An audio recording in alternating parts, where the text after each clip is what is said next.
Alright,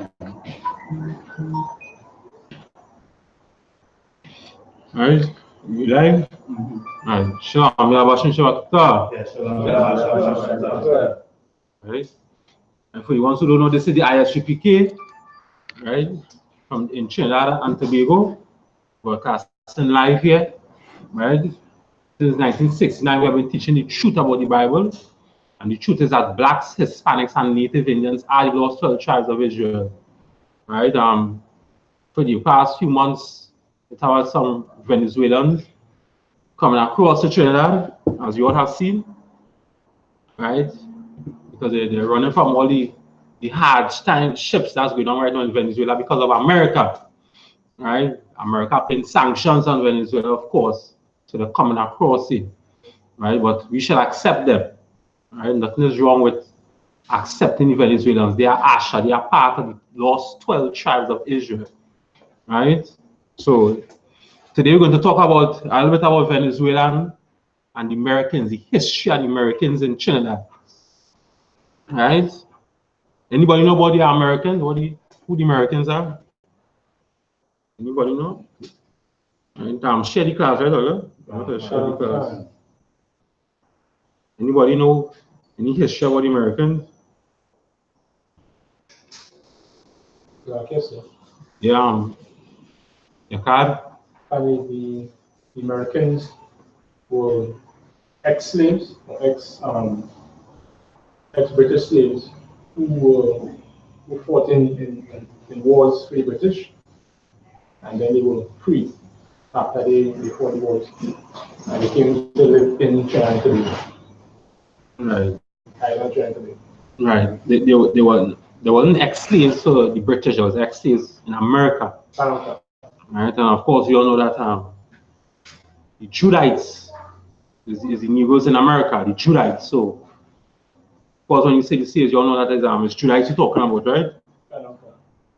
So these Judites and them in 1812, right? It had a war between America and the British at that time, right?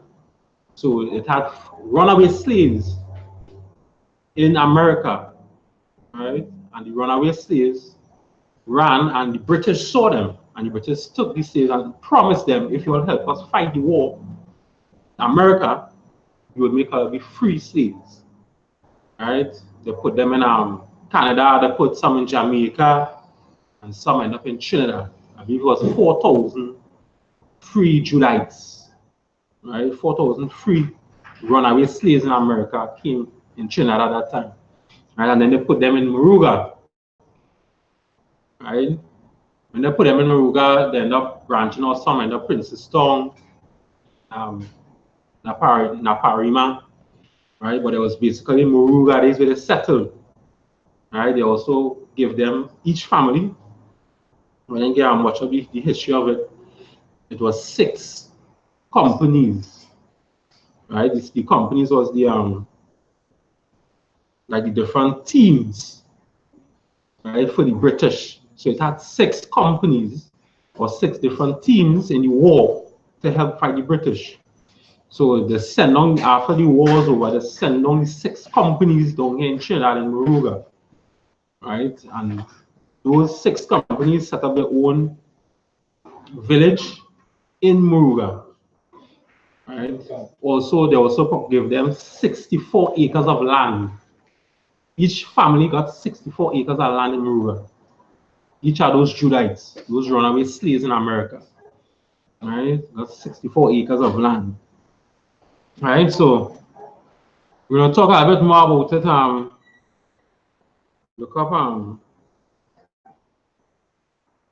I'll send you all in the group chat. Right?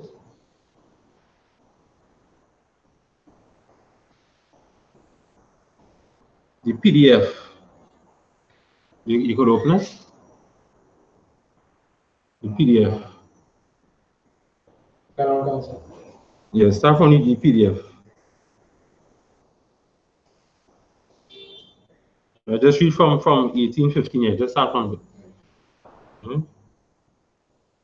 From 1815 to 1820, Trinidad became the home to over 700 formerly enslaved African Americans and ex-soldiers of the British colony Marines. Right, and of course they're saying African Americans, but of course you all know it's not African Americans, you know, it's really the Judites, right, who are part of the lost 12 tribes of Israel. Right, they can't be an African American, that's just some garbage white man taught us, right? You know, of course you all know that we know African. Right? There's no proof that all black people is African. Right? You are what your father is. And according to the Bible, the lost 12 tribes is the only people who won't have no memory of the history. Right? Our heritage will be cut off. If you ask African history, you go tell the history. If you ask a Chinese history, Chinese go tell the history. Because they have everything. They have the culture, the history, the language, everything. We're the only race who have nothing. Right? So of course we know African. Not even a DNA test could prove that we're African. So not because it's dark in complexion means it's African. Right? So yeah. So go ahead. The ex-soldiers had fought in the War of 1812 in the United States and was granted their freedom and land on which they settled in Trinidad. All right, go ahead. Known as the Americans, the abbreviated version of the word Americans. They settled mainly in 6 Company Village in remote areas of virgin forest in South Trinidad at a time when slavery was still practiced. Right, so there was known as the Americans, right, which was abbreviated version of the word Americans. Now, it was just basically the language. When they came across, the language was different us in the Caribbean, so they were saying, I am an American. But how the language was sounding funny, it was like, I am American. It was sung, so they just gave them the terms American. Right? That's how it was. But it was really used to say, I am American. But it used to song like, I am American. Right? And of course, the companies that I told you, the village companies, it was 6 different companies, right, in the team of the British. Right? So it has 6 different like leaders running those 6 different teams. When they got free, they send them down here, right, to Trinidad. And then the 6 teams, they just happen to open up the company villages. They call it company villages. Of course, after a while, those names got changed, like New Grant and different sorts of names, right? You could get into that, right? Remote forest, right? So it had free slaves. There was free slaves in the south of Moruga. So that is like central south side. You could call it central south Moruga. Right? That's like central south side Moruga. Right? So while slavery was still going on in Trinidad in 1812, slavery was still going on. You understand? The white man was still using his whip to crack us. You know, that we get the nickname cracker, right? Beating us. It had free slaves in Moruga. Right? So of course you all know what the white man was putting in them head. Yeah, you know, you always free slaves, all better than them other black people along there. And so of course the white man, he's a devil, a deceiver. You understand? So you could imagine what he was putting in the head. So go ahead. Their journey from being enslaved in the US to become soldier and then landowner in Trinidad tells a compelling story of resistance, independence, resilience, and communal survival. Right.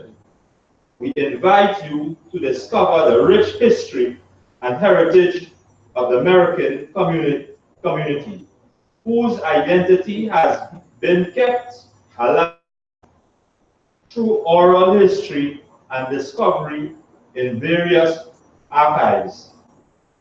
All right. Go ahead. Transatlantic slave trade. The transatlantic slave trade was responsible for the forced migration of over 12 million people from the African continent to the Western Hemisphere. The trade, which involved all major European powers, being in the 15th century and ended in the 90s. An estimated 472,000 enslaved Africans were shipped to the British North American colonies, which later became the United States. Of that number, only an estimated 388,000 enslaved Africans arrived as more. You could go by the next paragraph where mark the enslaved Africans, right? Yeah, go by the next one. The enslaved Africans? Yeah, read on that paragraph. The enslaved Africans who came to the United States came from different regions of West Africa. Right, and just of course, again, they're saying Africans because they're Christians. They learn from white people. White people taught them that we is Africans, which is a lie. Right? The white man just being a devil. He doesn't want us to know who we are. So we will tell the world that we are Africans. He will force in our brains that we is Africans, when really and truly we are the lost 12 tribes of Israel. You understand? The Puerto Ricans. You understand? It's not really Puerto Ricans. It's what Ephraim. You understand? Who the God I will be called? Right? Who the God I will be called? Native Indians, right? And the Mexicans. Right? You call them Mexicans, but Israel. Right, and the Mexicans. Right. Right. So all of us already lost 12 tribes of Israel. I.S.U.P.K, Benjamin, Banyamin. You understand? But he just given us different names to make we feel that we're different people, but we're not different people. It's really wrong. That is why when the Venezuelans come across, say the Asherites and them, they're feeling that they are not a race of people. They feel that they are not us. So even our own people will not want to accept them. You want to kick them away and say, you're coming here with the violence, or they're doing all kind of wrong things. They follow country hard, go back in another country. But we Israeli one, if they really know the truth, right? As the only place that know the truth is the Israelite School or Universal Practical Knowledge. Right? If they know the truth, they would accept the Asherites and them from Venezuela coming to Trinidad. We will accept them. You understand? We're accepting the East Indians for so long, and the East Indians were oppressing we. They were oppressing black people. The Spanish and them come across and the East Indians are now oppressing them too. You understand? But we won't see that because why? We want to not in the school. We want to in Christianity. We want to in Islam. We won't see that truth. You understand? So they would say that, yeah, we is different people, always not us. So I'll go back in Venezuela.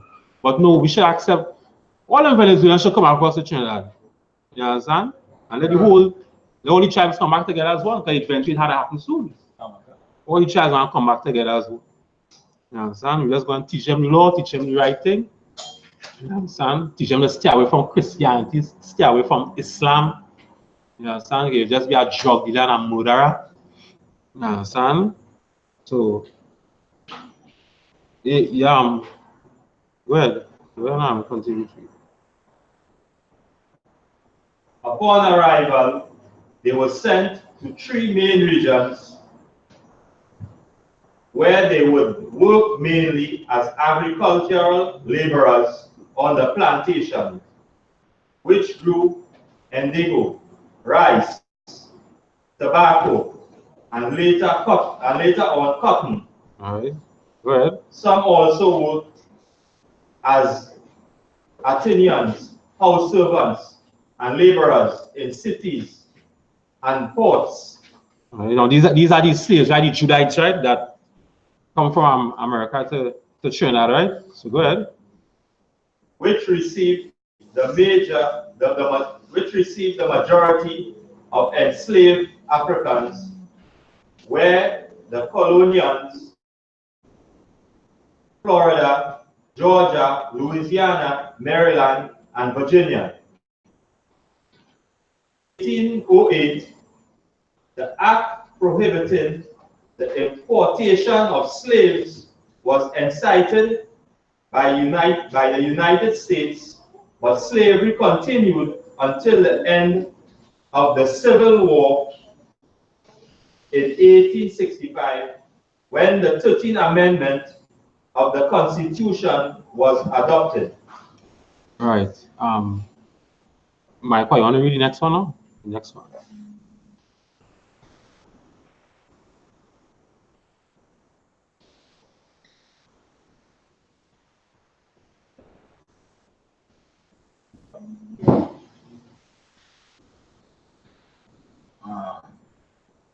Freedom fighters to the landowners. The largest group of American settlers, the ex-colonial Marines, were each granted 16-acre lots and settled in 6 company villages in the Naparima district of South Trinidad. Right, so the Americans were granted 6 acres of land, right? 16. So that's 16 acres of land, right? I think in our next article, let's say each family was granted 16 acres of land.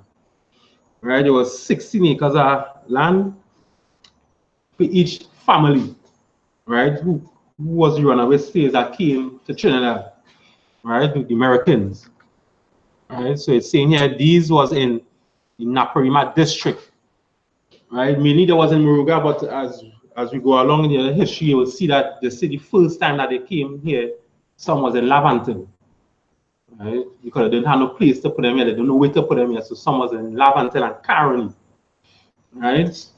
So go ahead, continue to read where it was. They settled in areas according to companies they had served in the colonial Marines and were placed under the unpaid supervision of their respective sergeants and corporals. Right. The American community was placed under the general supervision of the commandant, Robert Mitchell, who became their link with the authorities. Right. So this Robert Mitchell, who was the commandant, he came and he was the link to the authorities of Trinidad, right? Like Ralph Woodford.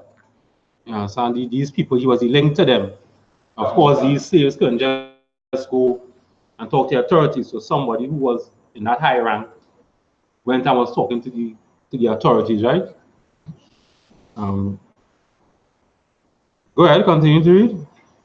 Each settler initially occupied land without any evidence of ownership, but this was later petitioned by the settlers under Lord Harris. From 1847 to 1848, they were given deeds to the proper titles and were required to pay an annual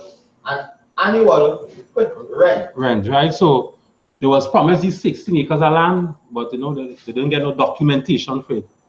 So of course, the Judahites know that the white man, he is the devil like the Bible speaks. So the Judahites and them want some kind of proof, right? Give me some paperwork, right? So they went and they ended up getting paperwork, petition for it, right? They get the paperwork in 1847 to 1848, right?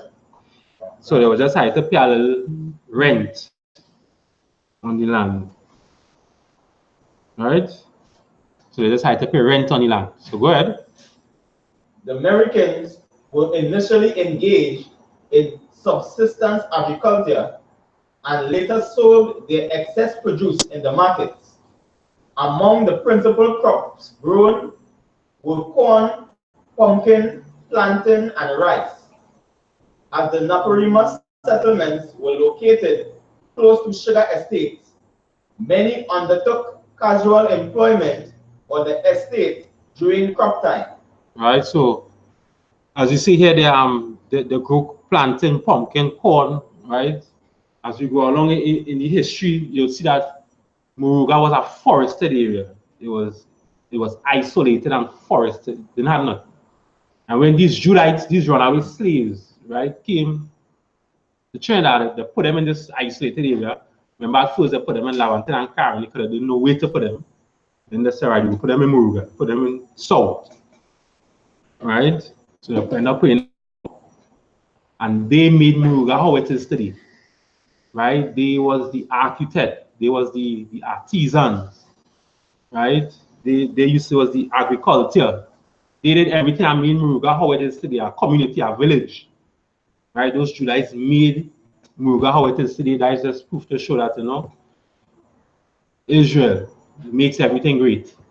They put them in a forest area with nothing or with little bit of resources. And when I say resources, I mean not money, but like tools and, you understand, things to help them build. And you understand?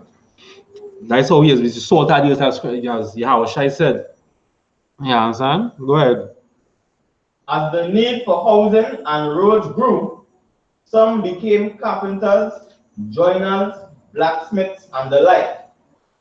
With the discovery and exploration of oil from the late 19th century, many settlers went to work on the oil fields or entered into land lease agreements with the oil companies. Right, so apparently like it had oil close to Moruga around that side.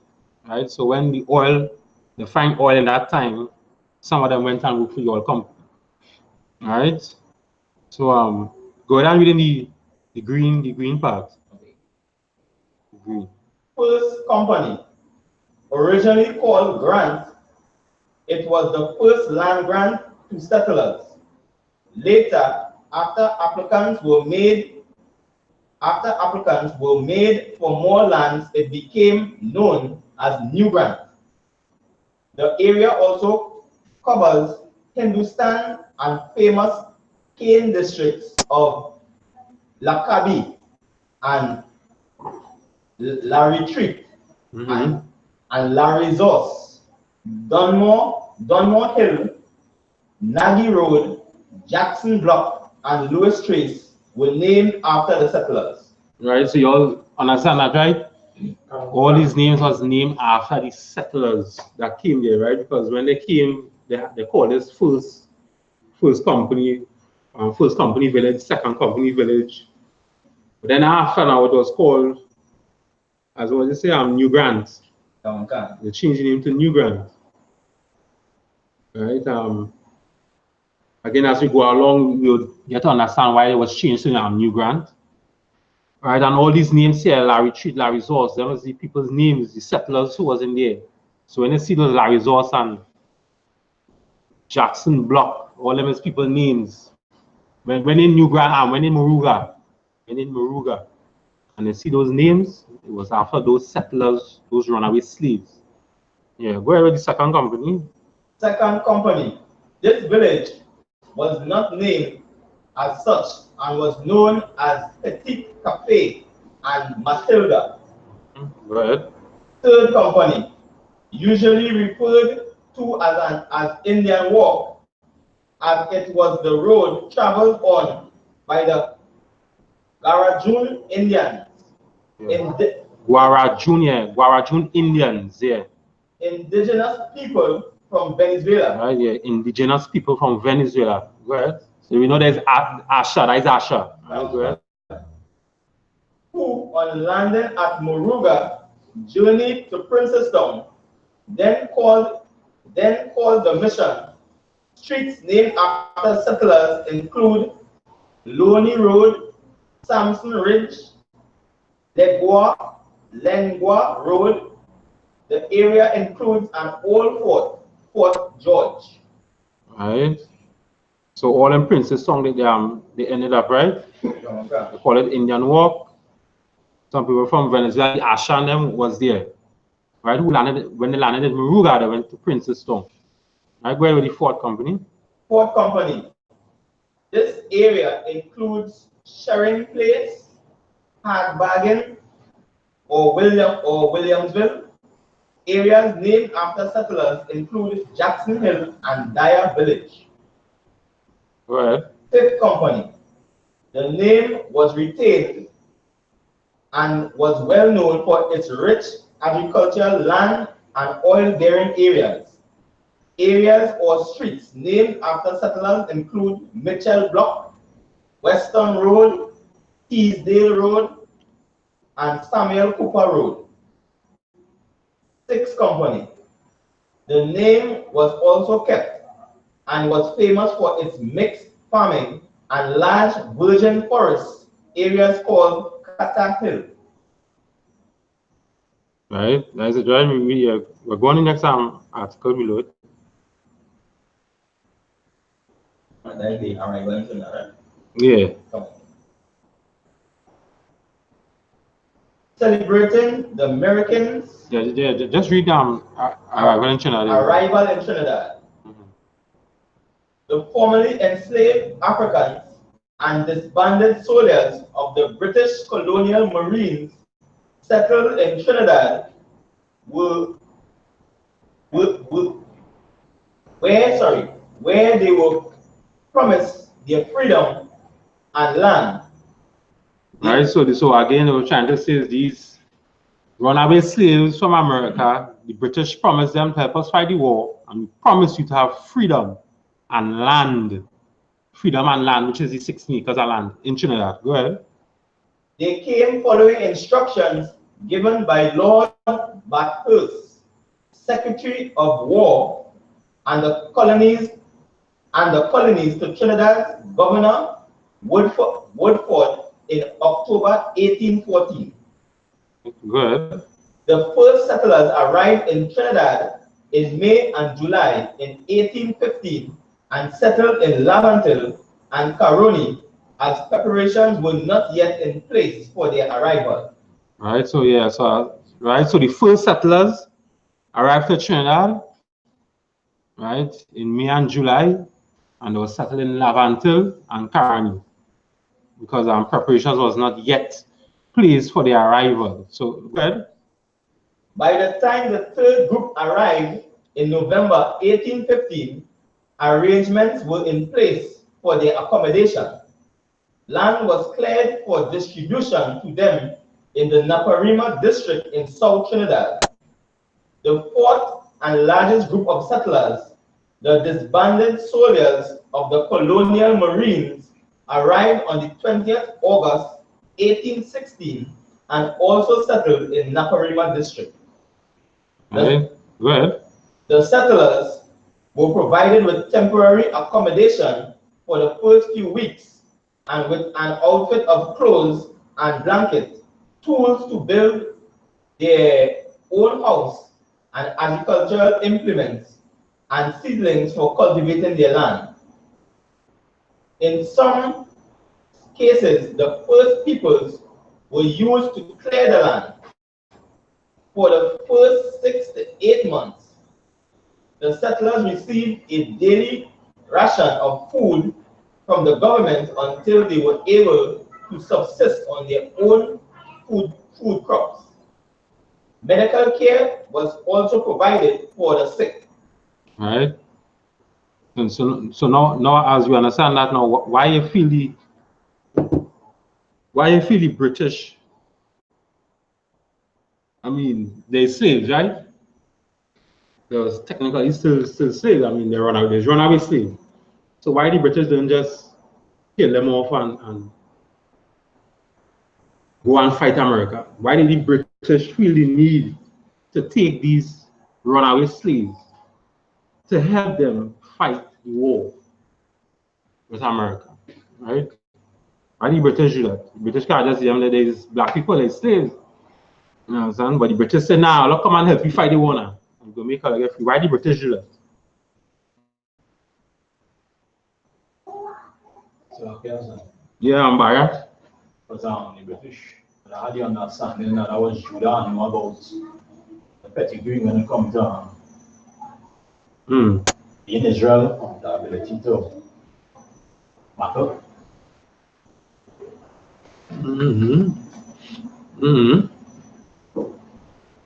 Anybody else? Okay, sure.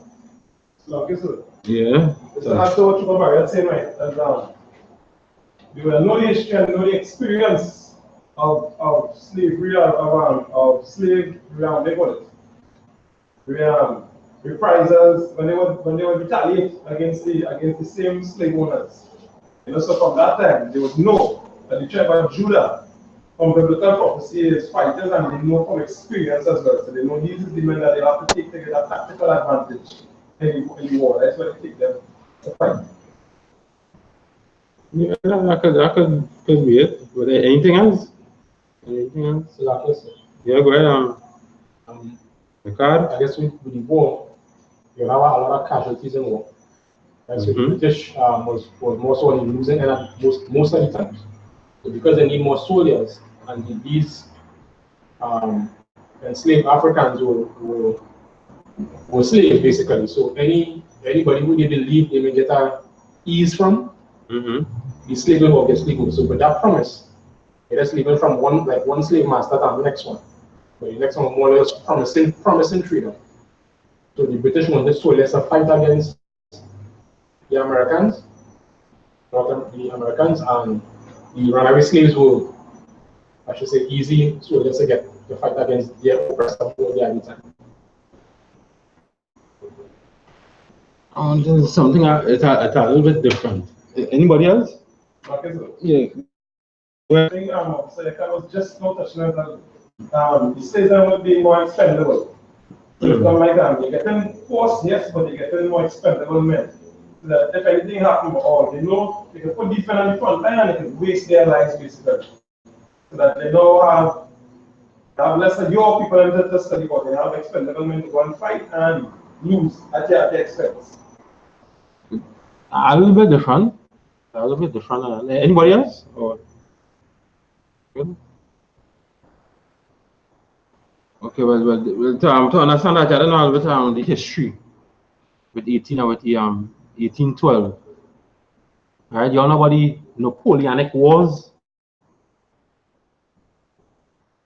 You all know what the Napoleonic Wars? Yeah, around that time we had the Napoleonic Wars. It was Europe was basically was warring. French, Italy, all of them. It's a kind of war with each other.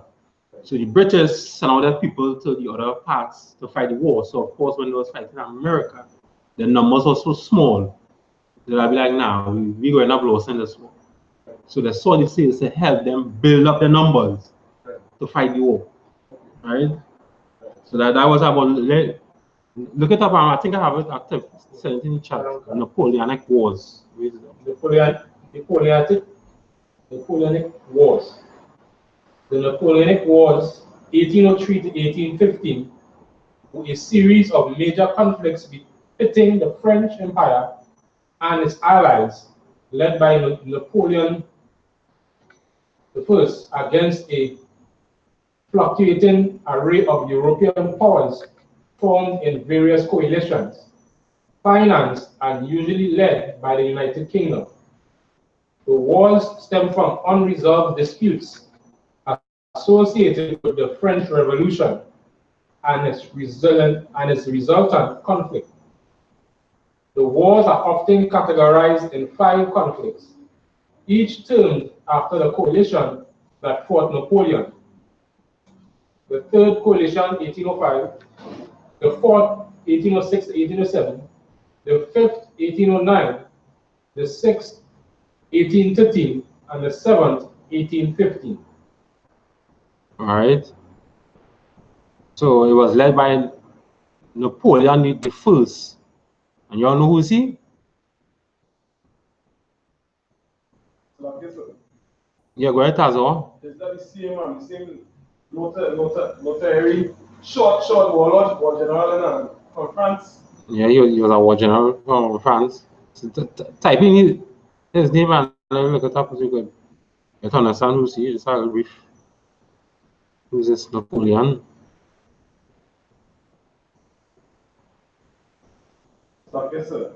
Yeah.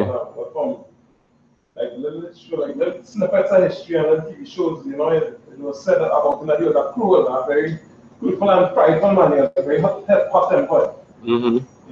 Yeah, and people up to this day they say that watch how he fight the war so they could learn. How he fight the war, he made the monarchies and them change to republic. And everybody, you're typing out his name? think yeah, look, yeah. Go ahead. Napoleon Bonaparte. Right.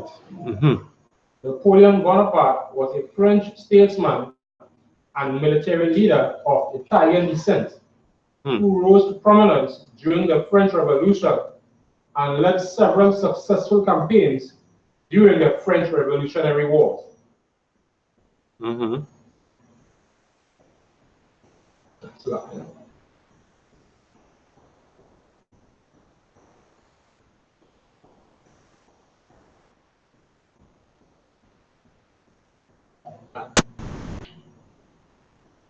He was Emperor of the French as Napoleon I from 1804 until 1840, and again briefly in 1815 during the 100 Days. Right. Just explaining, you know, the French Revolution started in like 1789. Right. What Napoleon Bonaparte did. He did something tremendous. People said, you know, he ended up doing away with the monarchies, so they started a republic. Right, something called the republic, right? Right, and they say that extended through the Caribbean to the Middle East. Right, so that was why, you know, we got our republic in 1962, right? 1962, right? Yeah. 1962? 62 was independence. I think it's 74, 76 was republic. Say that again? 62 was independence. 1962 was independence. Right, so republic was Yeah, a few years after. 64. Right.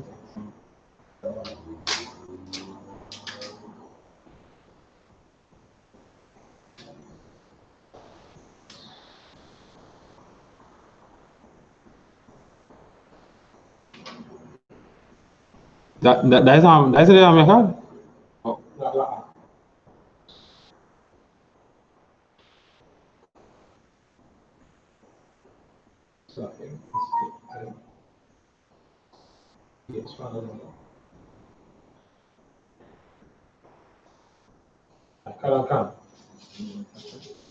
Napoleon dominated European and global affairs for more than a decade while leading France against a series of coalitions in the Napoleonic Wars.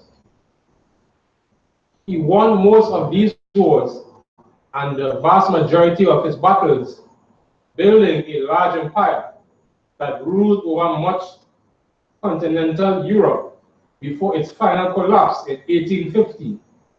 He is considered one of the greatest commanders in history, and his wars and campaigns are studied at military schools worldwide.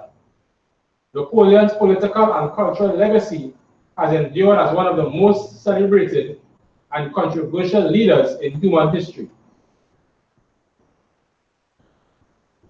Right, and of course the 100 days where they was talking about was he got captured, right? He got captured and put into exile, and within 100 days time he escaped and went back to fight. I think it was the last collision. It had different collisions. He escaped that prison, wherever they had him in, right? In exile. It was 100 days. He escaped and he went back and do an next collision. But eventually he died when he was 51 years. They captured him back again. Eventually he died. Right? When he was aged 51. I think when they captured him back six years after he died. I think if you just scroll along, it would say something like that. Keep scrolling down. And the same Bonaparte, Napoleon Bonaparte, right? If you keep scrolling down, it would a little bit lower. It would We have just some dates or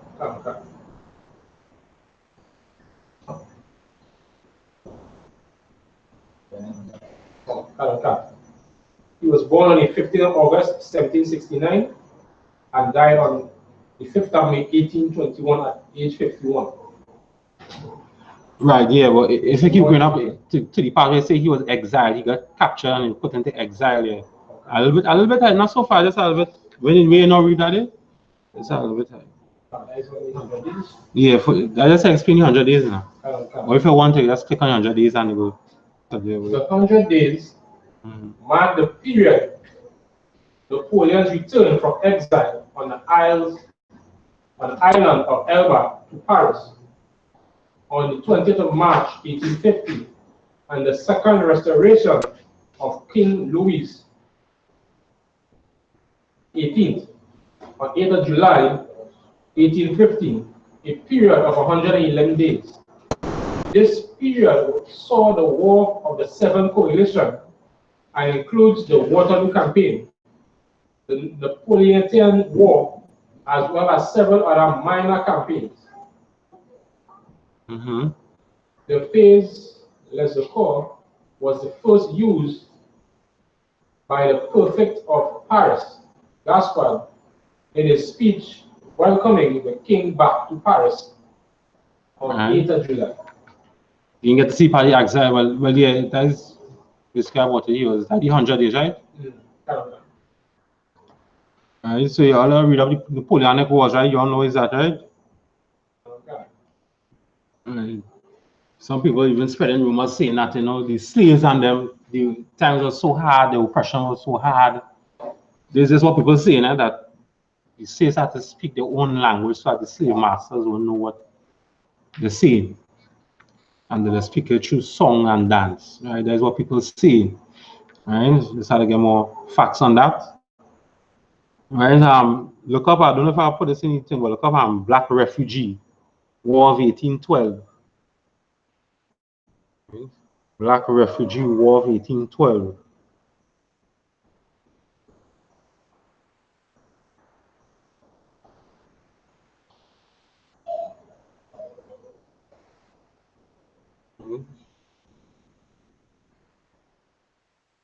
Black refugee? Yeah, Black Refugee, War of 1812.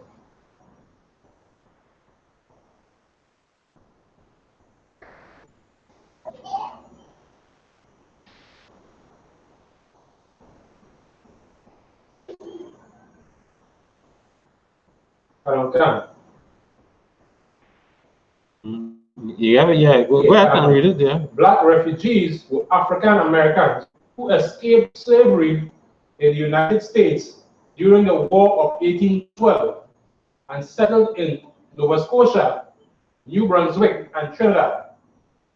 The term is used in Canada for those who settled in Nova Scotia and New Brunswick. They were the most numerous of African Americans who sought freedom during the War of 1812. The Black refugees were the second group of African Americans after the Black lawyers to flee American enslavement in wartime and settled in Canada. They make up the most significant single immigration source for today's African Nova Scotian communities. During the antebellum, however, an estimated 10 to 30,000 African American refugees reached freedom in Canada, often traveling alone in small family groups. All right, go ahead.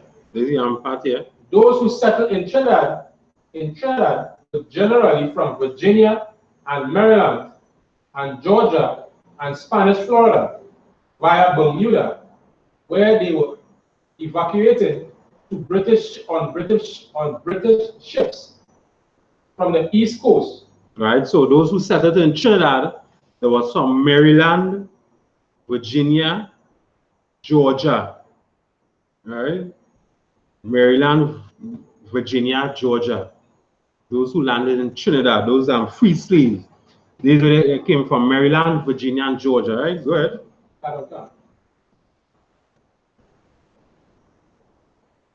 Those who settled in Trinidad were generally from Virginia, Maryland, Georgia, and Spanish Florida via Bermuda, where they were evacuated on British ships from the East Coast. Some were settled in Trinidad in 1815. Those African Americans who bore arms for the British in the Second Corps of Colonial Marines recruited from the younger of the total of 4,000 refugees settled in Trinidad in the 1816, where they became known as Americans. Right, so they were settled in Trinidad right in 1816. There were 4,000 of them, 4,000 refugees, you see, who ran away from slavery, from Maryland, Virginia, Georgia. You know, they came to Trinidad after, right?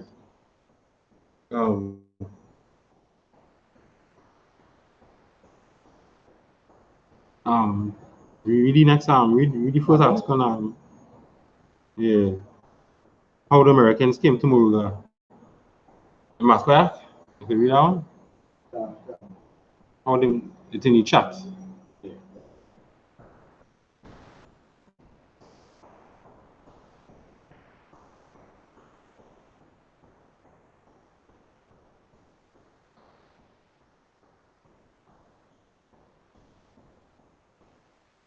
As you all know, the white man done paint things in their head already.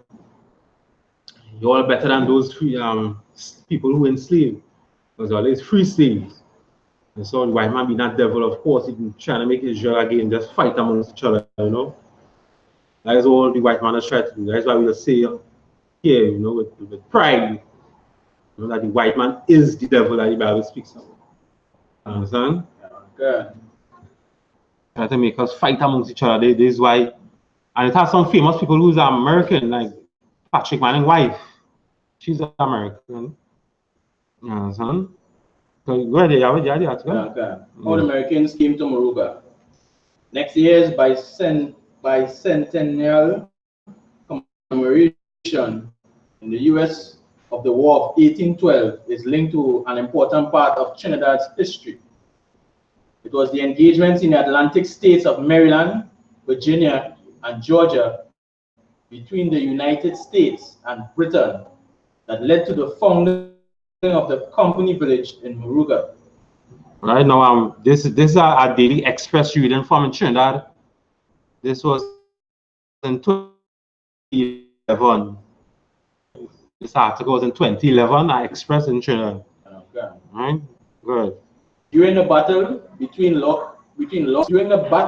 Britain lost to America. The black soldiers who fought against their ex-masters as corps of the colonial Marines in British service were later sent to Trinidad in companies where they became known as Americans.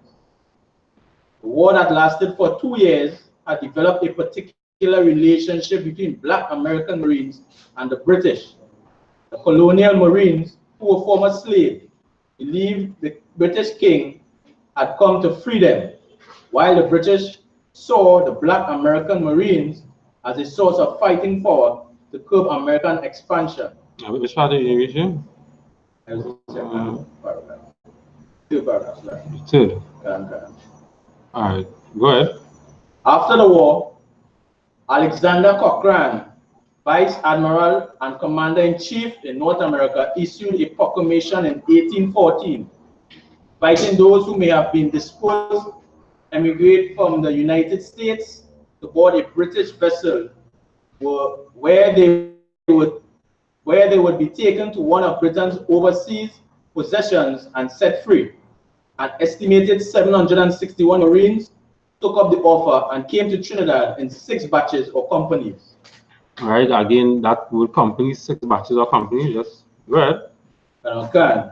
The first company consisted of 71 men who were settled in a place called Dunmore Hill and Mount Elvin in Naparima. The second company consisted of 72 men settled near Indian Walk, east of Princestown. The third company of 70 men was settled at Mount Pleasant, east of Princestown. The fourth company of 70 men was settled in Guacara, near Sherringville, north of Princestown. The fifth company of 70 went to Lengua, south of Princestown, and the sixth company went to Matilda Junction, east of Princestown. Good.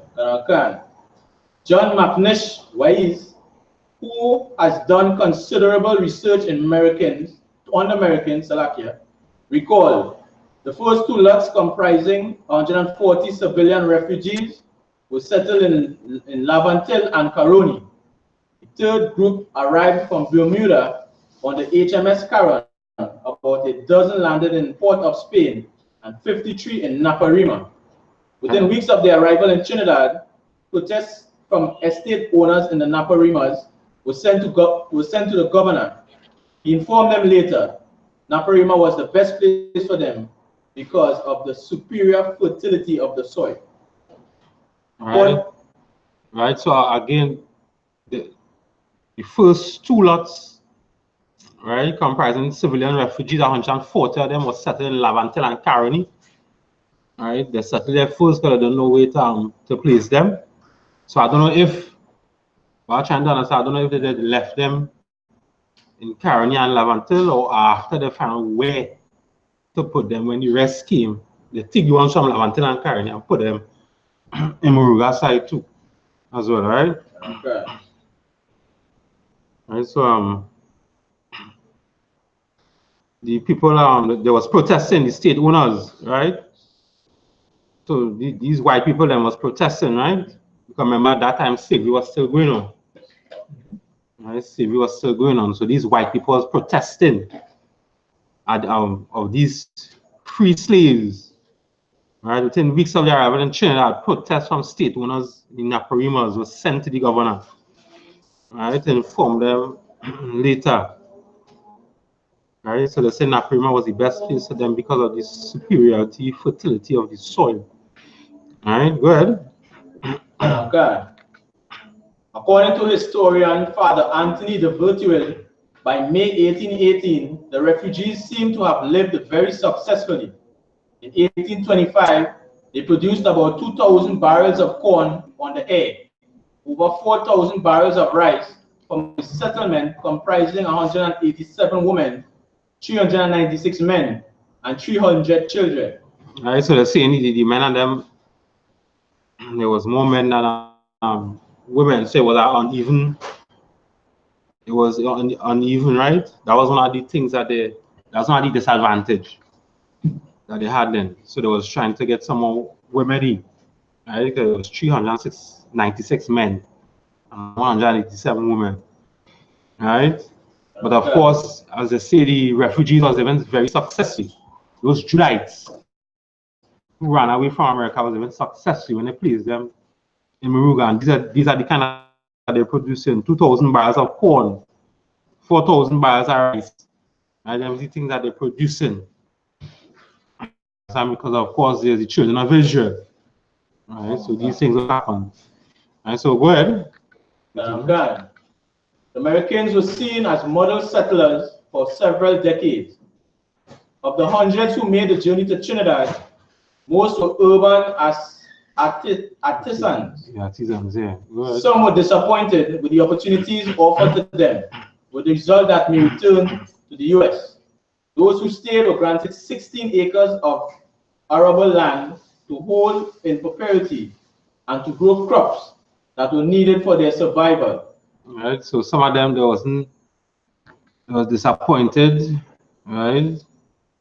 Some was talking about the United States, but the ones who stayed, they gave them 16 acres of land. Right? Yeah. Right, and when they get them 16 acres of land, of course, the Judites and them, they dominate wherever they go. They grow crops, as I just mentioned, 2,000 barrels of corn, 4,000 barrels of rice. You understand? And they made Moruga the village that it is today. Right? Without those Judites, Moruga would not be how it is today. You understand? Those runaway slaves from America. Go ahead. Each company village was under the supervision of a sergeant or corporal, recruited to ensure proper discipline among the refugees. The refugees, being former colonial Marines, were well acquainted with severe corporal punishment, and this system was practiced during the early years of the company villages. Right. To get the Americans started, the government provided shelter, tools, and some cuttings and seeds for planting. Some individuals also received an outfit of clothes, a blanket, and for the first few weeks, a daily ration of plantain and salt meat. So Good. on arrival, they immediately engaged in subsistence agriculture by planting corn, cassava, bananas, rice, and other small crops that would provide them with food. Some worked as blacksmiths, carpenters, and masons. On adjacent sugar and cocoa estates, others worked as woodmen, felling trees for the new settlement and construction of access roads.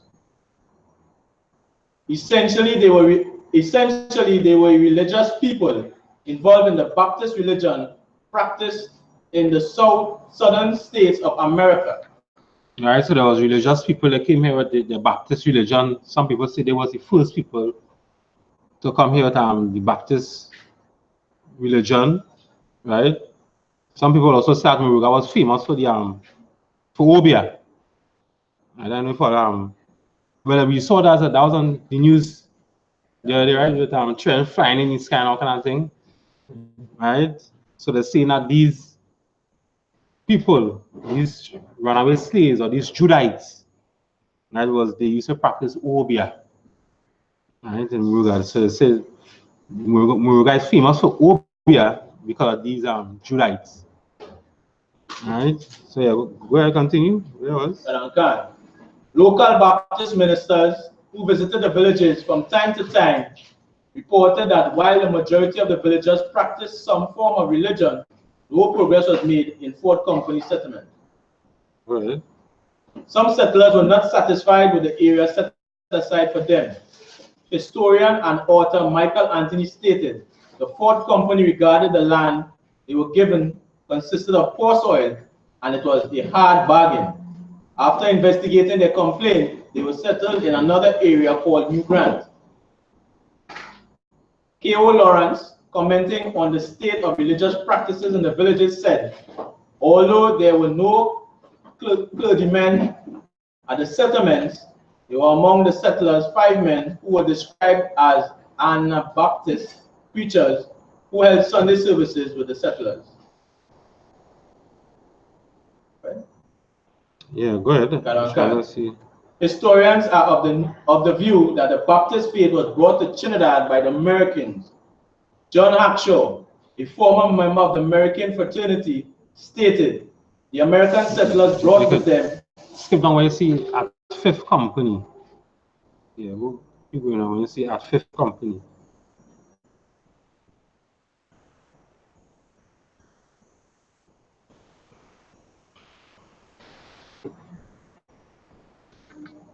Good. Right? Yeah, good. Okay. At 5th Company, Ebenezer Elliott, better known as Paniza, a descendant of the Americans, had established himself as a spiritual healer and one who possessed prophetic powers. He was a direct descendant of an original settler called George Elliott, who had arrived in 1816 from the colonial marines of the Chesapeake Bay, one of the main areas involved in the 1812 Civil War in the U.S. He was also feared as an obia man. All right, so that's what they say. The obia comes from, right? These in Trinidad. So that's where the obia come from, Trinidad, from these Judites in Moruga. Right? Of course, there's Christians, so they would believe that, you know, they have these type of powers, right? Or it's just witchcraft, right? Because it's Christians, right? They come here with the Baptist religion, right? So they believe they have prophetic powers, right? And the obia man. All right, so go ahead and read. Okay. He was largely responsible for bringing African and Orisha worship to the village. Paniza, as a leading Orisha organizer, gave Moruga its obia fame that still endures today.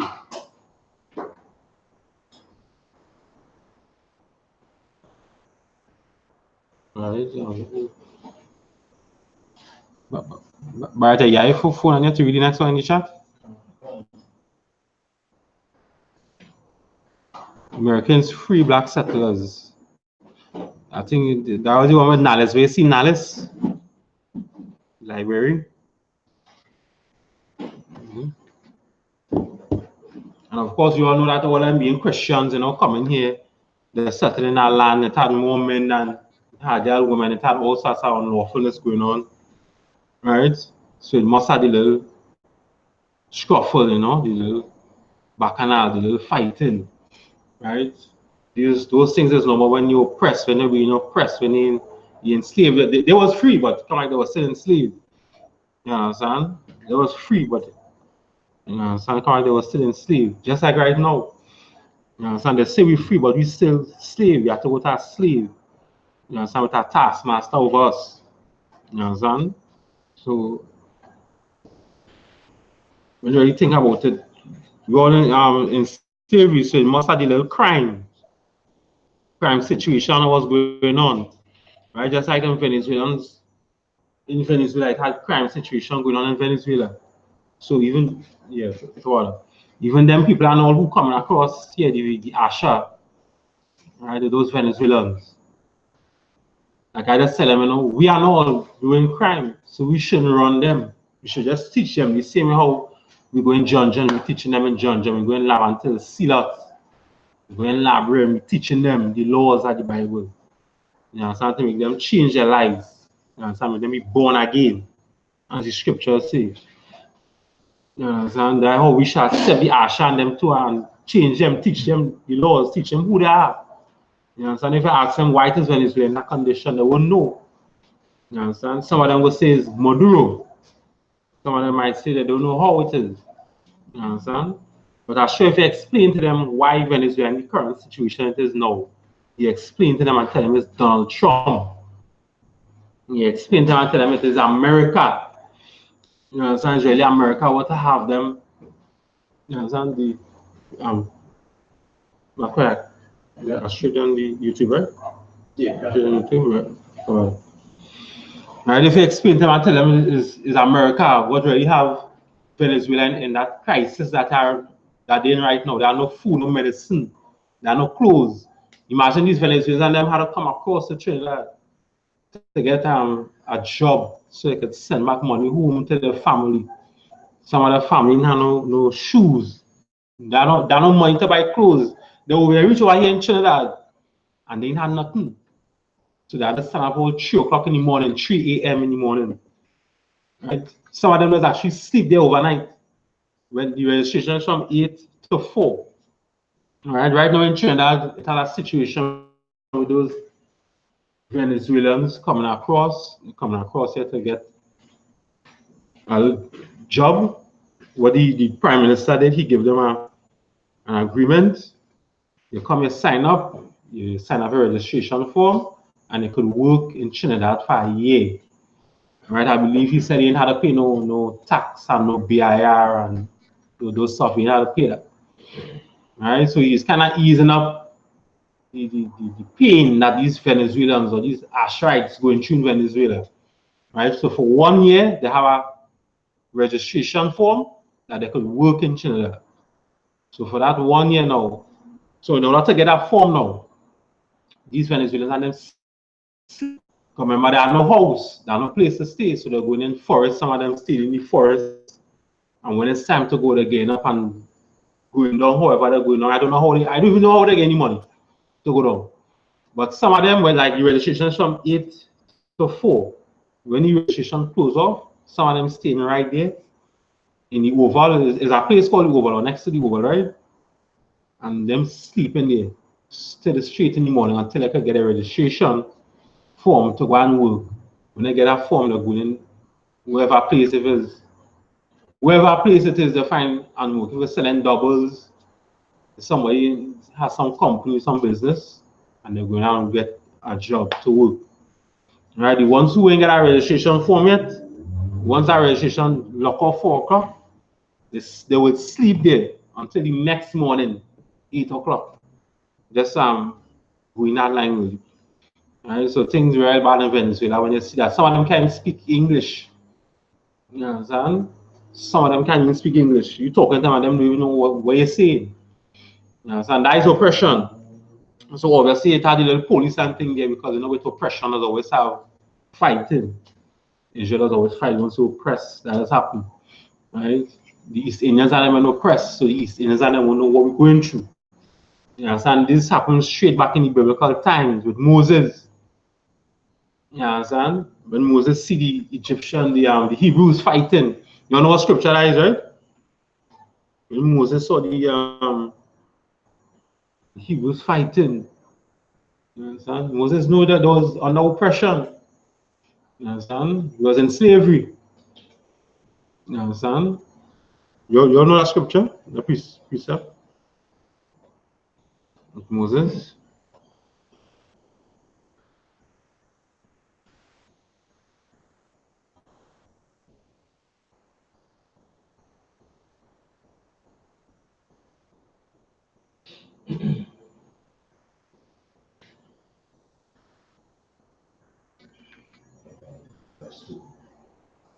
Exodus chapter 2. Yeah, who have it? I'm reading, no? Exodus 2 and Okay. Book of Exodus chapter 2 and verse 13. And when he went on the second day, behold, 2 men of the Hebrews strove together. And he said unto him that did the wrong, wherefore smitest thou thy fellow? right? That's it, right? Like 2 and 13, right? Yeah, 2 and 13. Right. So Moses come on the second day, right? Because on the first day he saw an Egyptian beating up his brother, and he didn't like that, he get angry, right? And then he dealt with that situation. But on the second day, no, Moses saw his 2 brothers fighting. You understand? So Moses trying to talk to them, why is they fighting for? You understand? I'll break up that. You understand? Moses understand those things that happen during oppression. When you're under oppression, you understand? Give me that same Exodus 6 and 9. Exodus 6 and 9.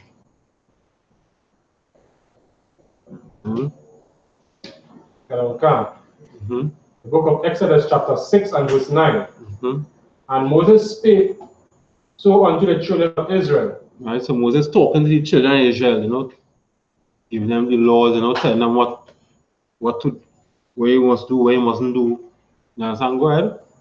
But they hearkened not unto Moses for anguish of spirit and for cruel bondage. Right, so for anguish of spirit and cruel of bondage. Right? Bondage, of course, another word for being in slavery. Right? So imagine what those Asherites and I'm going across in Venezuela. They have no medication. They had their money to buy this, to buy that. You understand? America make things hard for Venezuela. Right? Nicolas Maduro, he ain't make nothing hard. You understand? Maduro doing the right thing. You understand? But of course, as the general said the other day, we should just give the food to the people and them, they're hungry. You understand? Maduro signed up for rights, because of course he went in there by law. But what America is doing to Venezuela now, America is what made Venezuela run to the ground right now, how it is. You understand? America is the one, the white man. He's the one that made Venezuela run to the ground. Because why? Why are you doing that? Anybody know why you doing that? Why America doing that? Yeah, go ahead and buy it. The natural resources. And natural resources, like.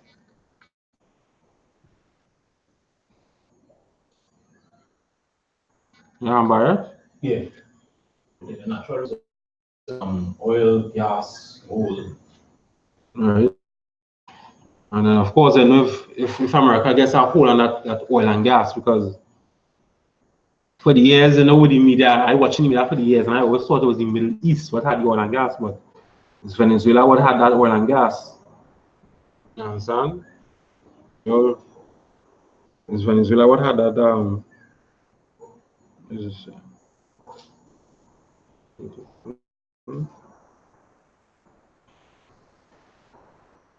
yes, it's Venezuela what had that oil and gas. So once America could get the foot on that oil and gas, so once America could dip the foot in that oil in Venezuela, you understand? Now they're unstoppable. You understand? So that is why they want to control Venezuela so they can get the oil. You understand? That is why they want to control them. Okay. You understand? So who are the next article there too? The free black settlers.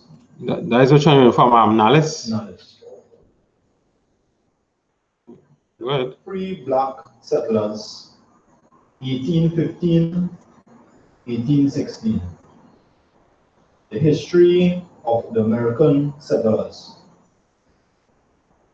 Lands conferred by the British.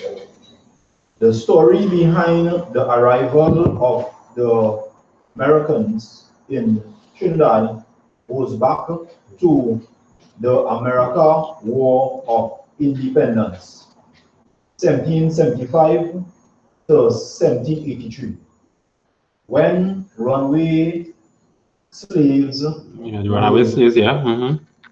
first encouraged to join the British fighting forces. A major enticement for their enlistment was the promise of freedom by Lord Durmore, the then colonial governor of Virginia. At the end of the war, these ex-soldiers were granted their freedom and taken to Nova Scotia in Canada. Sierra Leone, Jamaica, and the Bahamas. Right. So that was in the War of the Independence in America, right? That was in 1775 to 1783, right? They take these Americans, right, into Jamaica, Bahamas, and Canada. Right. Then another war during the War of the 1812 now. So go ahead. Remember that one. During the War of 1812 to 1814, known by some historians as the War of Faulty Communication, the British made similar promises of freedom to the slaves who joined their naval or military forces. These black soldiers were told that at the end of the war, they would remain freemen and earn 16 acres of land per head of family. Right. So there was promise that these people will get 16 acres of land per head of the family. Right? You'll be freemen and you'll get 16 acres of land. Just help us fight the war with America. Right? The British come and see these free slaves and say, help us fight this war with America. You'll get 16 acres of land and you'll be freemen. All right, go ahead.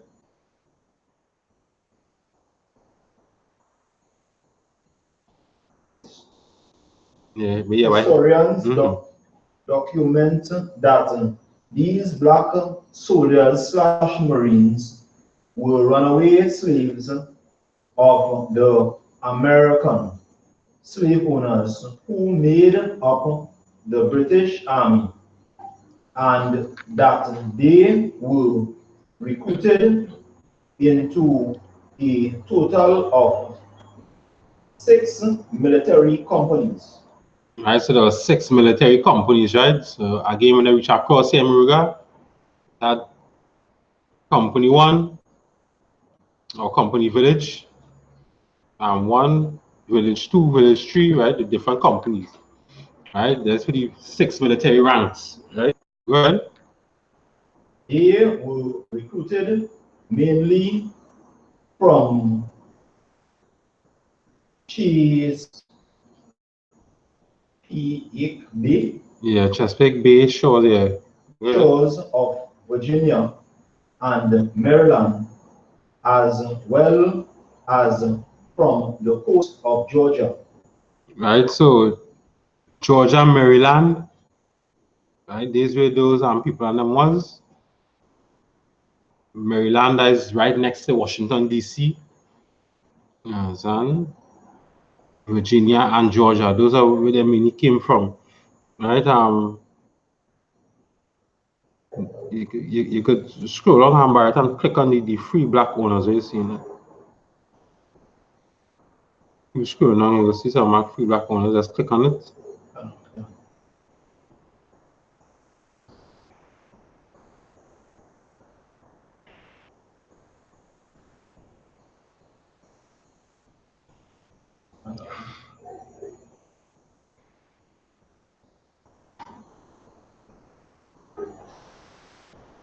Yeah. If you scroll along, you will see it. Free black landowners. You will see it.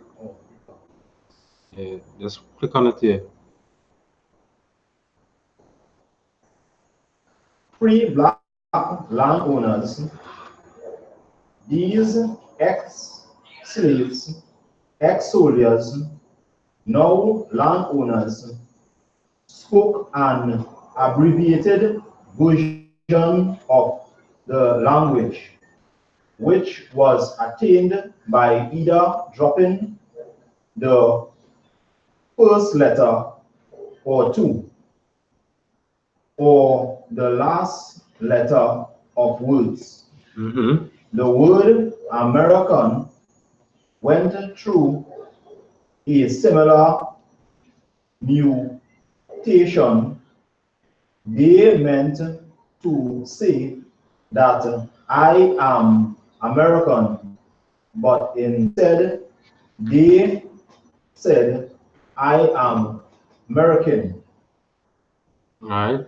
You understand that, right? So go ahead. We got the language, the type of language they spoke, right? So go ahead. To the Americans, their plots were bloody lands that is allotments earned by military service. Go ahead. Corn, potatoes, bananas, cassava, and rice were crops planted. Rice was especially valued for its durability because it could be stored all year round without losing its nutritive value or taste. It is said that these free black American settlers brought rice to Trinidad for the first time. Thus, they added to the diversification of the economy and gave the island valuable staple crop. Right? So these Julites that came to Trinidad, they brought rice, right? For the first time, right? And they added to the economy, right? The value and stable crop. And of course, they're saying, you know, they produce 2,000 barrels of corn, 4,000 barrels of rice, right?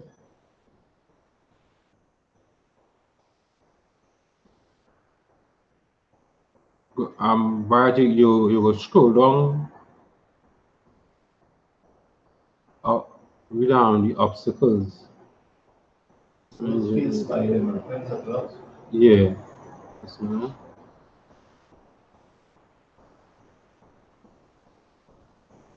Obstacles encountered by the American settlers. Many obstacles were encountered by the American settlers. Of these remotely located company villages, these included administrative, few resources, plus the inability to read and write, no schools and worship buildings. Right, so they couldn't read or write. free resources, right? They couldn't read or write. There are no schools, no place to worship, right? They couldn't read or write, and yet still they made Moruga the place as it is today. Right? Judites still made Moruga the way that it is today. Right? So go ahead. Physical. 4 access rules. No animals to farm or transport, etc. Go ahead. Social. Where the men outnumbered the women, both the British and the American settlers work relentless to overcome the obstacles by supplementing. Read the third dot, the third arm dot. You found the third dot. You say cooking. Okay. Yeah. Cooking in a hole in the ground lined with leaves. Making soap from ashes. Making soap from ashes. I never heard about that one before. You all heard about that? Ashes or anything about that? No. Go ahead. The beetle invention, which was a tub made by burning and scooping out the inside of a log, used to wash in when no streams were available for laundering. Increasing skill in preparation of herbal remedies. Even with the lack of proper building materials, animals, equipment, and proper roads, the settlers who had the experience of building settlers for themselves in I.S.U.P.K were able to construct rudimentary. Right, and you can read from the notable Americans and American descendants. And when you have it right, you go start from American descendants. When you click on it, Yeah, Canon. scroll on to American descendants. American descendants. One American descendant who still has the 16 acres of land which was granted to his original ancestor remembers his father who died in 1954 and his grandfather as cocoa planters. According to another female descendant, her father owned a horse, donkey, and a mule, and he would use these animals to transport his produce to Port of Spain to be sold. In addition to being a cocoa farmer, he was also involved in the official construction of the Moruga Road. He was employed as a road builder. American descendants were also involved in sugarcane cultivation on a smaller scale, as well as other forms of agriculture. W. Bobcom's father, Reuben Bobcom, and Annie Saunders, Missette's father, John Saunders, were just 2 of the sugarcane farmers from the villages. Dr. Eric Williams said of Trinidad in 1911, cocoa was the reigning queen, sugar the ex-king, and oil the future emperor. In light of that, those with ownership of land in oil-producing areas were able to benefit from oil rights and lease rents. All right, and you of course know Eric Williams. He was famous Prime Minister. He was the first Prime Minister of Trinidad and Tobago. Right? He's the person who got our independence and our republic. Right, I believe the republic is in 1974. Right? Okay. You got a republic in 1974. Yeah. Right? And independence was 1962. Yeah, go ahead. Republic Day is 76. 1976. Right, 1976. We got a republic. Right, and we got independence in 1962. Right, because of this Eric Williams. Right. Yeah, I'm like that. Henry Bobcom, son of Egbert Bobcom, is of the view that the American ex-soldiers play a very important role in the promotion of Trinidad's indigenous economy. As subsistence farmers, they were pioneers in the growing of short-term crops. One can still find descendants of these Americans peddling provisions they had planted on Sunday mornings, the big market day at Princeton.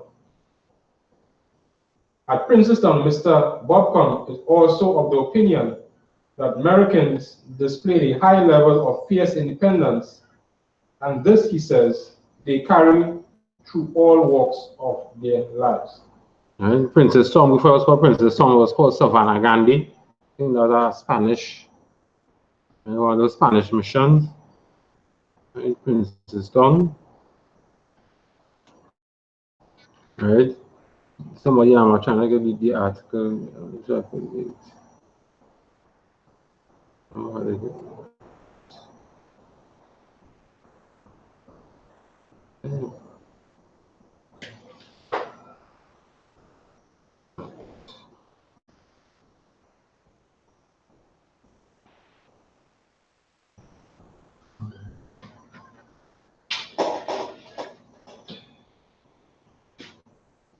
Right, the history of Moruga in Trinidad. I'm trying to see if I could find that article.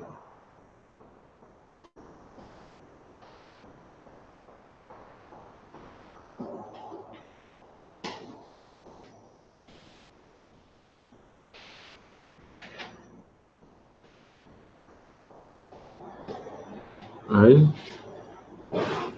the history of Moruga in Trinidad. Right, they say Moruga was a national news. Right, Moruga was a national news in 1998 when a historical bridge, right, near the town collapsed when a van was being driven over it. Right, there was no fatalities, nobody died. Right, but that is where it made national news in 1998. Right, Moruga is also the place where Christopher Columbus landed when he discovered Trinidad. Right, so it kind of wonders, Christopher Columbus landed in Moruga, and then they put all the free states in Moruga. Just have to wonder now. Or you just wondered why would they put them in Moruga? You understand? And they were the first place that Christopher Columbus landed. Right? But down in Moruga too, it also has a statue of Christopher Columbus. Right? So apparently Trinidad have two statues of Christopher Columbus, one in Moruga and one in Port of Spain. Right, where he was for the native Indians and them. Right. Right? They have two statues of Christopher Columbus. So, right? Saying the district of Moruga lies on the central south side of Trinidad, at the western end of the Trinity Hills. Right? It is a Victoria country of Trinidad and Tobago, and it is served by the Princeton Regional Corporation. Right? The village is close to Trinidad's oil reserves, and that and fishing is the main economies of some of the residents of the community, right, in Princeton and San Fernando.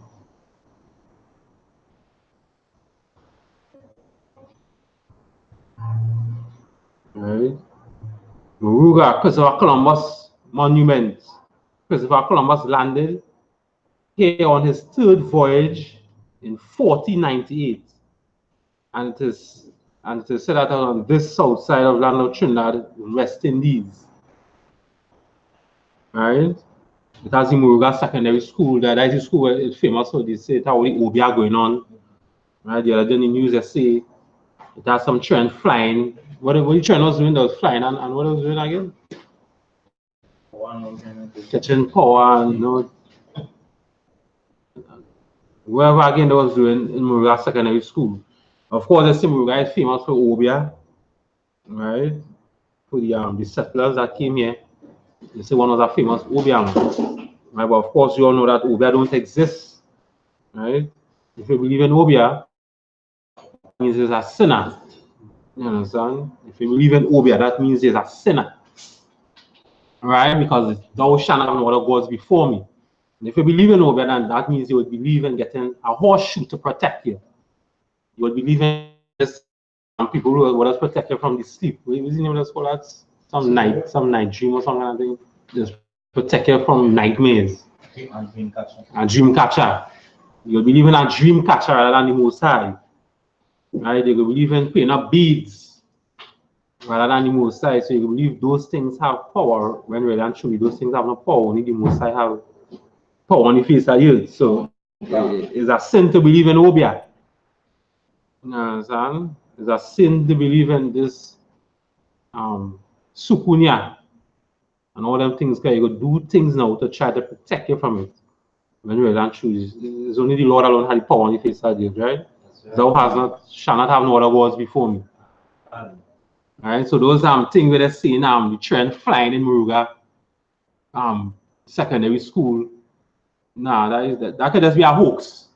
Right? That whole school could just be getting paid from somebody to do something, to fabricate something like that to make people get frightened. You understand? Obia don't exist. Right? It also say Muruga Columbus historical monument. Right? So it have a historical monument, so you have to go down there and visit Muruga Day. Right? Columbus landed here on the third voyage on the southern coast of Island of Trinidad, the West Indies. Right? They're showing a little sea in the background of Muruga. Right? You see that sea in the background of Muruga is named the Columbus Channel. It separates the island from Trinidad and Venezuela. Right? So whenever that Columbus historical monument, I believe that's the statue they're talking about. I believe it's the statue because it has a statue down there, right? So when you look at the sea in the background of it, that's called the Columbus Channel. Right? Probably that is where Columbus coming from. They say that sea separates Trinidad and Venezuela. That sea. Right? The Columbus Channel, they call it. They call that sea the Columbus Channel. So,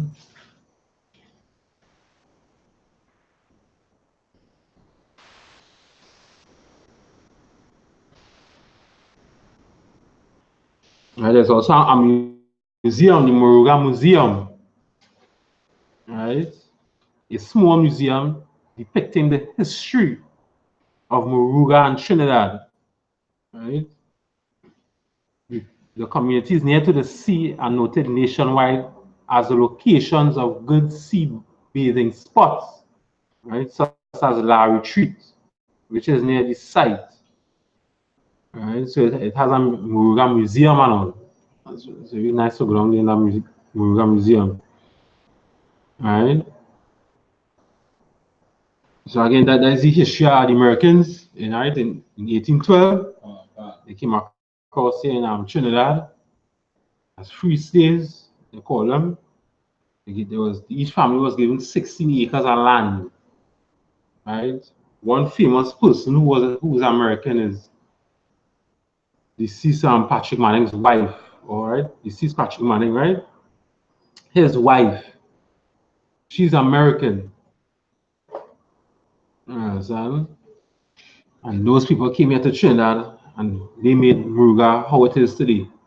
Right, a great village. Those Judites that left America from Maryland, Georgetown, and Virginia, they made Muruga how it is today. You understand? So again, as I saying, we have to accept the Asherites and them too from Venezuela, right? Nobody knows the truth. Only the I.S.U.P.K knows the truth. Right? We is the home of the truth. Nobody else knows the truth, right? Right? Everybody keeps saying God loves everybody. Right? Even the same Christians who saying God loves everybody, they are not don't even want to accept the Venezuelans now who are coming across to Trinidad. Right? They are now saying now we should send them back to Trinidad. Those Christians who saying God love everybody. Right? So if God love everybody, why is it you want to chase the Venezuelans and them back to Venezuela? You understand? But when I know the history of it, this is why the scriptures say one stick and on the other stick will come back together as one. Right? You all know what I'm talking about, right? When they say one stick and the other stick will come back together as one, right? Talking about the tribes, all the 12 tribes, right? Southern tribe and northern, right? Will come back together as one. Right? So in a way, it has its ups and its downs, you know. The down part about it is that they're oppressed. Those Venezuelans, and they need help. You understand? They need help.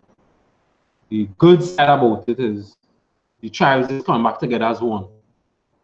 The 12 tribes is coming back together as one. That is the good side about it.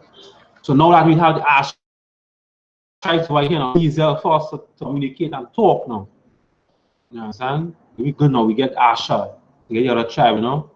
Everybody will come back together as one. You understand? Of course, you're oppressed, you're fighting. Of course, yes, you know it have black on black crime. You know black people kill black people, you understand? When I say black, I mean all the tribes, right? When you say the word black is just used to describe the oppressions and the conditions, the hardship that Israel was going through. You understand? Because black is like this. They say this is black. Nobody like this color here. Everybody dark in complexion, brown skin, light brown, dark brown. You understand? The scriptures say we are like speckled birds like different shades in brown. You understand? So when I say black, it's talking about all the 12 tribes of Israel, right? Judah, Benjamin, Levi, right? Asher, Simeon, Gad, right? All the whole 12 tribes. Right? So I'm glad that Asher coming across here. We gotta find somebody to help them, teach them the truth. You understand? Try not to make them go in to the Christian church or the Muslim mosque, because they're going to end up hating their own people, and they're going to end up doing more things that is wrong and corrupted. We got to bring them into the I.S.U.P.K, goldfish, teach them the truth, right? Go and preach to the wind, prophesy. When they're passing, they go hear. They go hear, all now they hear, all now they're watching online and they're hearing, right? Those Venezuelans. You understand? You Venezuelans, if you all want to find out more about the truth, you all give us a call, you know? Number is here 290-5173. Right, that is the number to call. Again, 290-5173. Right, I know some of you all speak English. Right, even the ones who can't speak English, I know you all call too. Call. I know a little small thing in English. You all call too. Don't worry. The Lord going to work His magic, man. You understand? The Lord's going to work His magic. You all call. You get in contact. Have Officer Galawan. You understand? We're trying to get these 12 tribes back together again. When these 12 tribes come back together again, we will rule and put all the other races in slavery. That's prophesied in the Bible. Right? The kingdom of heaven is about slavery. That's what the kingdom of heaven is about. Right? It's all through the Bible. It's in Isaiah 14 chapter, first verse, in Revelations, right? Slavery is all through the Bible. And when Christ returns, we are going to put all the other races. When I say we, I mean Israel, blacks, Hispanic, and Native Indians. We is going to put all the other races in slavery. The white man is going to go into slavery. The Chinese is going to go into slavery. The Japanese, the Africans. You understand? Those are the Elams, the East Indians are going to go into slavery. Right? Ishmael and his people. The Muslims and them. What's called? The Arabs are going to win to slavery. You understand? That is the beautiful day of the kingdom of heaven going to come. That's going to be a beautiful day. You understand? Where we is going to whip the backs of your people now and say, I pick your cotton, it's time for you to pick my cotton. You understand? That's going to be a beautiful day, and we is going to enjoy it. The Venezuelans who come across in Trinidad, you all going to enjoy it. Right? I know you all oppressed now, you all suffering now. But just keep doing what the Lord said to do, keep coming to class. If you're watching, I know you're watching because a lot of you all watch the class and you all don't comment, you all just watch. You understand?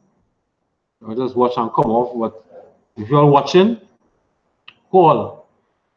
The 12 tribes are going to come back together again. You understand?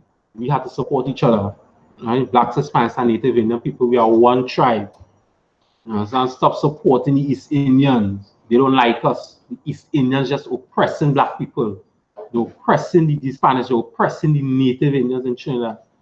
They're oppressing us. The white man oppressing us. You understand?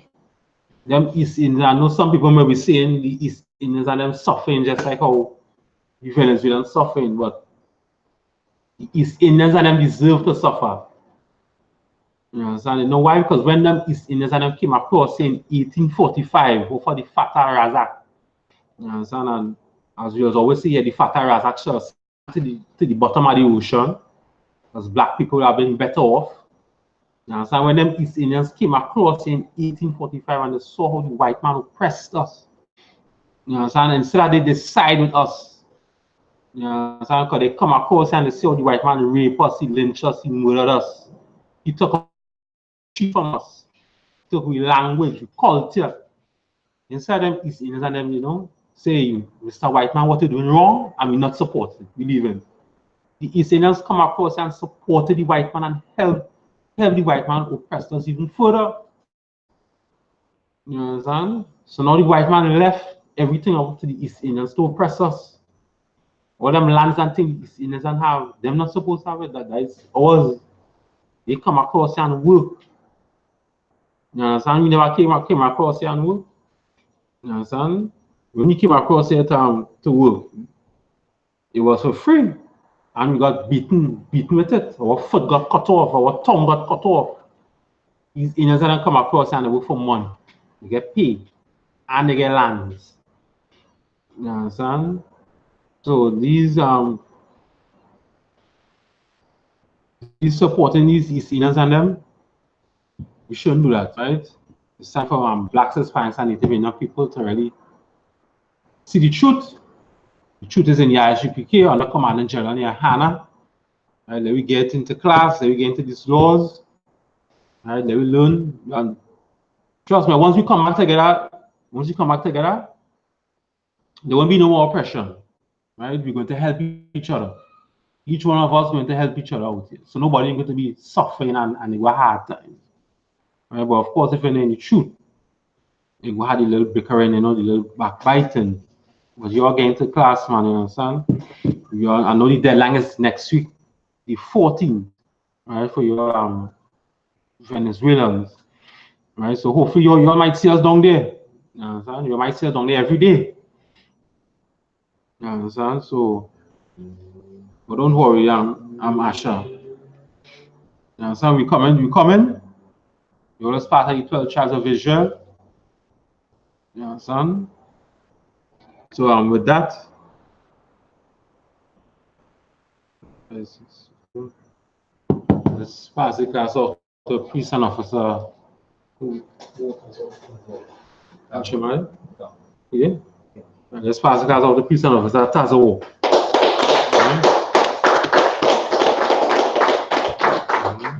You must sound again.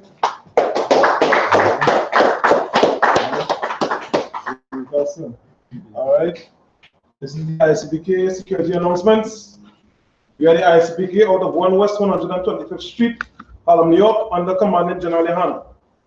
New rules for brothers and sisters.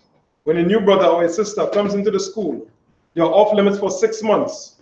They are to be saluted only. They are here to shed themselves of the world. After 6 months, if a brother or sister has an interest and a particular person, he or she must get permission from the head to speak to a brother or a sister. There is another 6 months in which the brother or sister will court each other. After this 6-month period, the brother or sister will get permission from the head to marry. Tithes, which is a commandment. You can find this in Numbers 18 and verse 21, and Malachi chapter 3 verses 8 to 10. Means tenth in Hebrew, and is pronounced Ma'ashara. 10% of every penny of any increase the Lord gives to you. Salakia. The Lord gives, you give to the treasury department or teacher. Priest fund, free will offering for priests, not mandatory. Whatsoever amount you like to give. It's much appreciated.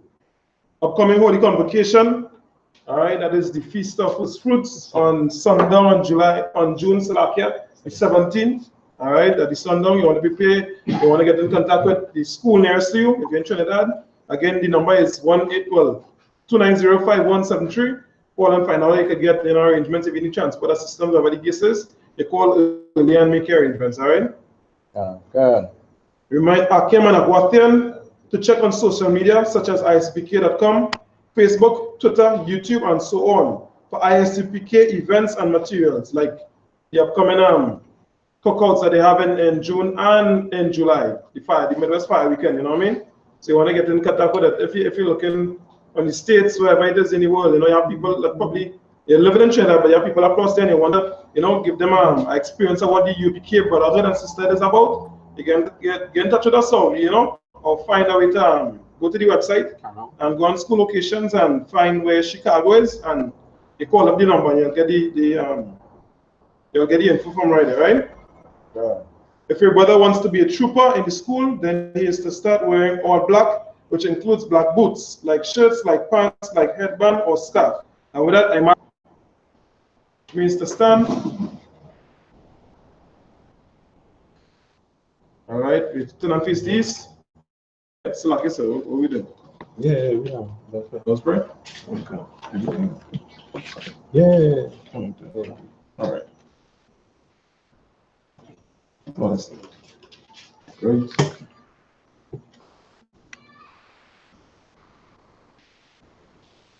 All right. Abanawa. Shabbat Shemayim. Wadash. Ayah. Shamka. Yahweh. Malakwaska. Tabaa. Ratazaka. Ayah. Aisha. Ba'aratiza. Kawa. Ayah. Mashemayim. Thulanawa. Lakam. Ka. Yawam. Wasalak Lanaw. Kababat now. Kasalakno. Kababate now. Wala'a. Tabaya Aino. Banasaya one. Above. Our Shino.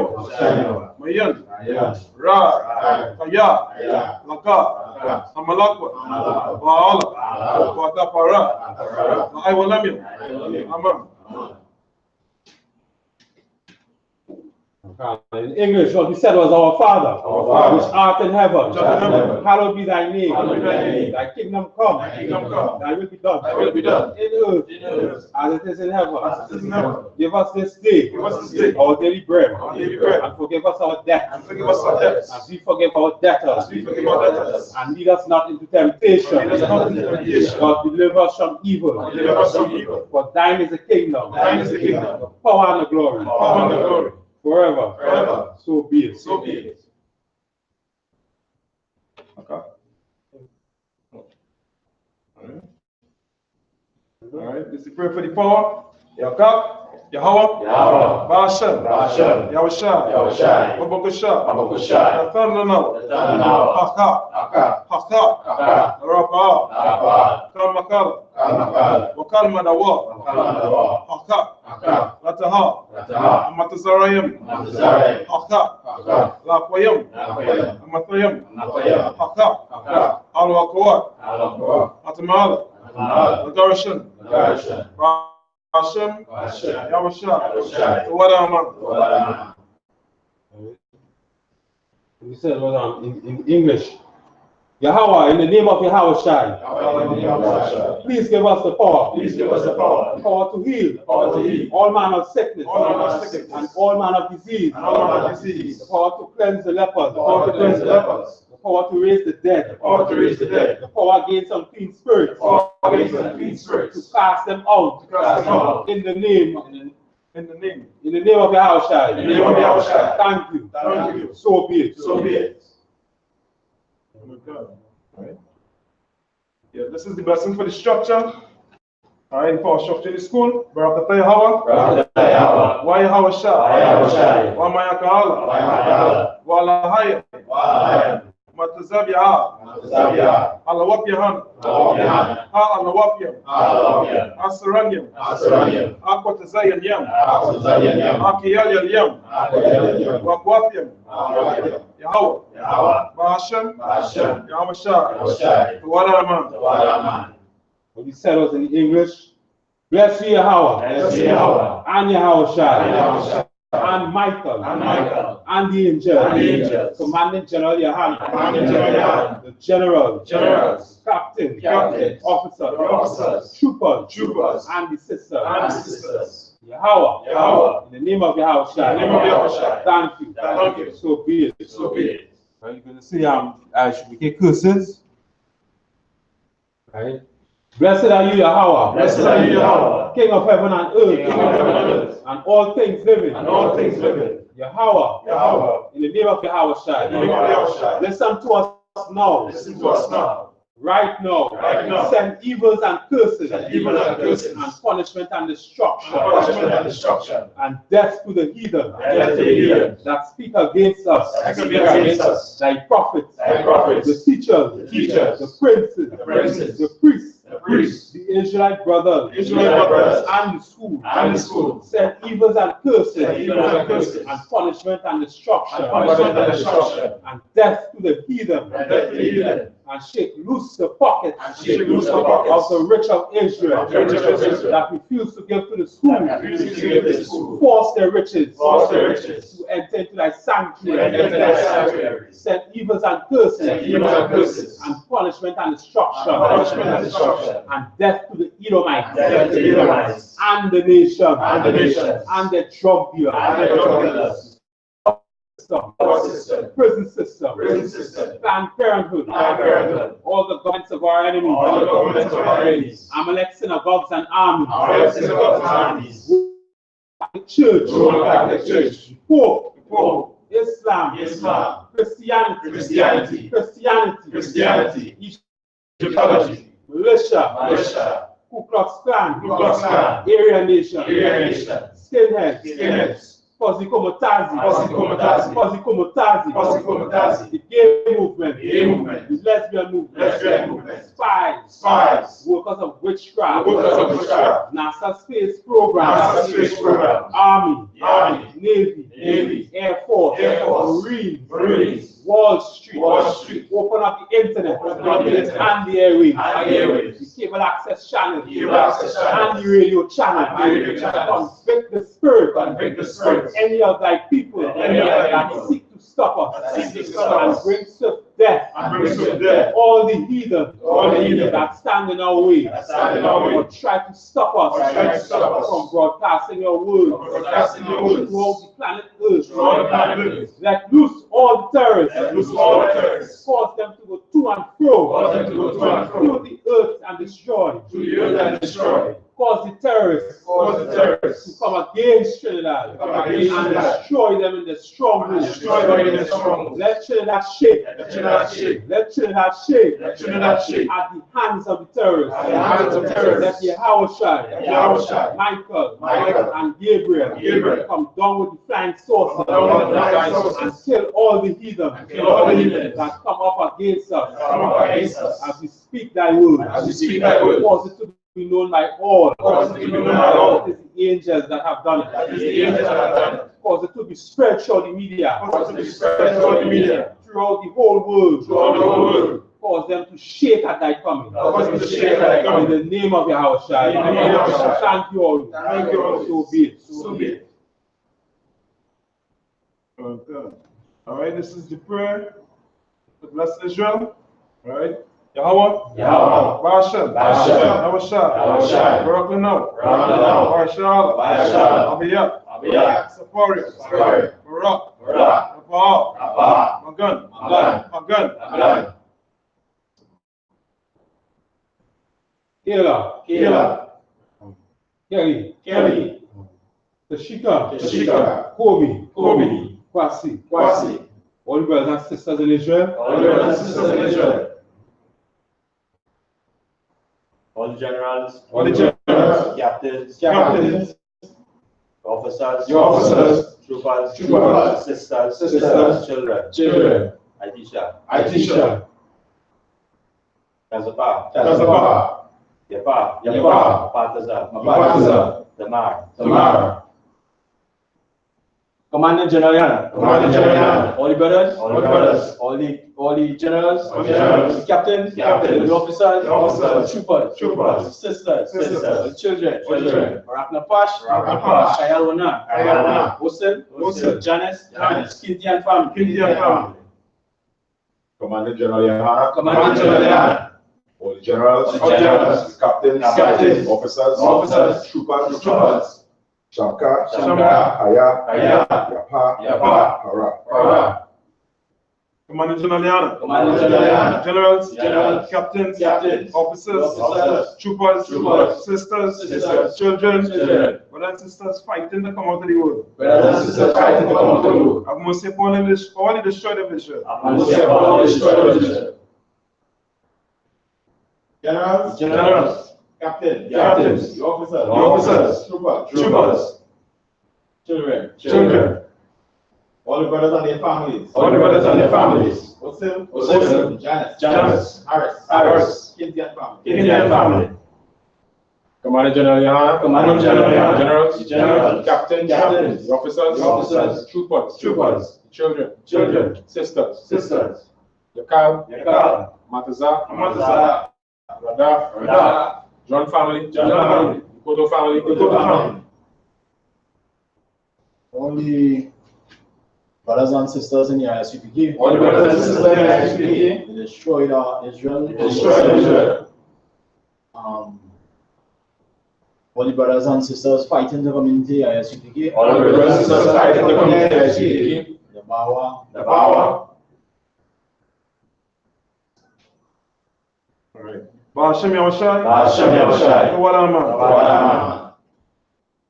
What he said in English was, Lord, in the name of Yahushua, bless us and Israel and the schools. Bless, shield, protect our loved ones. Yahushua. Thank you. So be it. Right? And eventually, give the teacher one kiss salute. All right? Imagine Shabbat. Imagine Barak. Yahweh Hashem Yahushua Bakasam. Yajimata. Last